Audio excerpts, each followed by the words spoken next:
ഇതൊരു തനി നാടൻ വിഭവമായിട്ടുള്ള ചക്ക മെഴുക്കുപുരട്ടിയാണ്. കുറച്ച് ചക്ക കിട്ടിയപ്പോൾ അതിൻ്റെ ചക്കച്ചുള വെച്ച് മാത്രം തയ്യാറാക്കി എടുത്തിട്ടുള്ള ഈ ഒരു വിഭവം നിങ്ങൾ തീർച്ചയായിട്ടും ഉണ്ടാക്കി നോക്കണം കേട്ടോ. കഞ്ഞിക്കും ചോറിനൊക്കെ നല്ല ബെസ്റ്റാണ്. ഇത് എങ്ങനെയാണ് ഉണ്ടാക്കുന്നത് കണ്ടു നോക്കിയാലോ. ആദ്യം തന്നെ ചക്കച്ചുളയുടെ ചവണിയൊക്കെ നന്നായിട്ട് എടുത്ത് കളഞ്ഞിട്ട് വൃത്തിയാക്കി എടുക്കാം.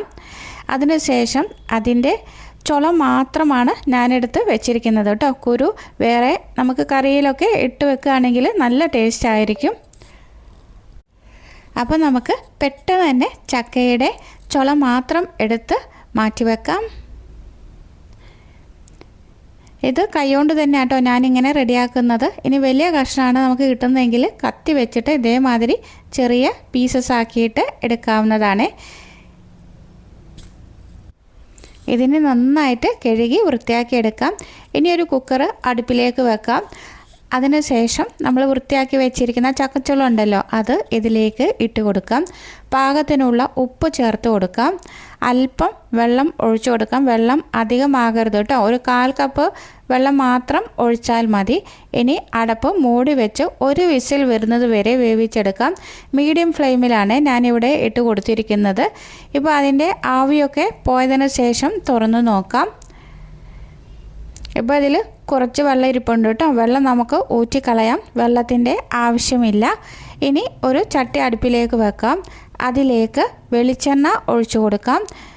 വെളിച്ചെണ്ണ നന്നായിട്ട് ചൂടായി വരുമ്പോൾ ഇതിലേക്ക് കടുകിട്ട് കൊടുക്കാം. കടുകൊന്ന് പൊട്ടി വരട്ടെ. മൺചട്ടി ആയതുകൊണ്ട് തീ എപ്പോഴും നോക്കണം കേട്ടോ. ലോ ഫ്ലെയിമിലേക്ക് മാറ്റി കൊടുക്കണേ. ഇനി ഇതിലേക്ക് കറിവേപ്പില ചേർത്ത് കൊടുക്കാം. ഇനി തീ ഓഫ് ചെയ്ത് കൊടുക്കണം കേട്ടോ. എന്നിട്ട് 1 ടീസ്പൂണ് വറ്റൽ മുളക്, ക്രഷ് ചെയ്ത മുളകുണ്ടല്ലോ അത് ഇട്ട് കൊടുക്കാം. എന്നിട്ട് നന്നായിട്ടൊന്ന് മൂപ്പിച്ചെടുക്കാം. തീ ഓഫ് ചെയ്ത് കൊടുക്കണം കേട്ടോ, അല്ലെങ്കിൽ പെട്ടെന്ന് കരിഞ്ഞു പോകും. ചട്ടി ആയതുകൊണ്ട് തന്നെ നല്ല ചൂടായിരിക്കേ. ഇപ്പോൾ ഇത് നന്നായിട്ട് മൂത്ത് വന്നിട്ടുണ്ട്. ഇനി നമ്മൾ വേവിച്ച് വെച്ചിരിക്കുന്ന ചക്കച്ചുള ഉണ്ടല്ലോ അത് ഇതിലേക്ക് ഇട്ട് കൊടുക്കാം.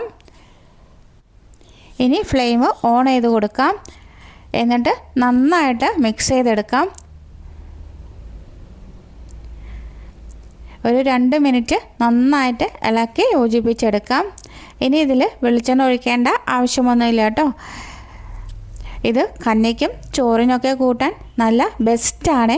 നിങ്ങൾക്ക് എരിവ് കൂടുതൽ വേണ്ടവർക്ക് ഒരു 1.5 ടീസ്പൂണ് വറ്റൽമുളക് ക്രഷ് ചെയ്തത് ഇട്ട് കൊടുക്കുക കേട്ടോ. എരിവ് കുറവ് വേണ്ടവർക്ക് അതനുസരിച്ചും ചേർത്ത് കൊടുക്കാൻ. ഇത് കഞ്ഞിക്കും ചോറിനൊക്കെ കൂട്ടാൻ നല്ല ടേസ്റ്റാണ്. ഒരു പ്രാവശ്യമെങ്കിലും നിങ്ങൾ ചക്ക കിട്ടുമ്പോൾ ഇതുമാതിരി ഒന്ന് ചെയ്ത് നോക്കണം കേട്ടോ.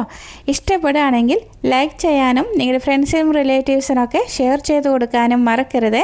പുതുതായി ഏതെങ്കിലും കൂട്ടുകാർ ചാനൽ കാണുന്നുണ്ടെങ്കിൽ ചാനലിൽ സപ്പോർട്ട് ചെയ്ത് സബ് ചെയ്യാനും മറന്നു പോകരുത്. വലതുവശത്ത് കാണുന്ന ബെല്ലൈക്കൺ ക്ലിക്ക് ചെയ്ത് ഓൾ എന്ന് പ്രസ് ചെയ്താൽ മാത്രമേ ഞാനിടുന്ന അടുത്ത വീഡിയോയുടെ നോട്ടിഫിക്കേഷൻ നിങ്ങൾക്ക് ലഭിക്കുകയുള്ളൂ.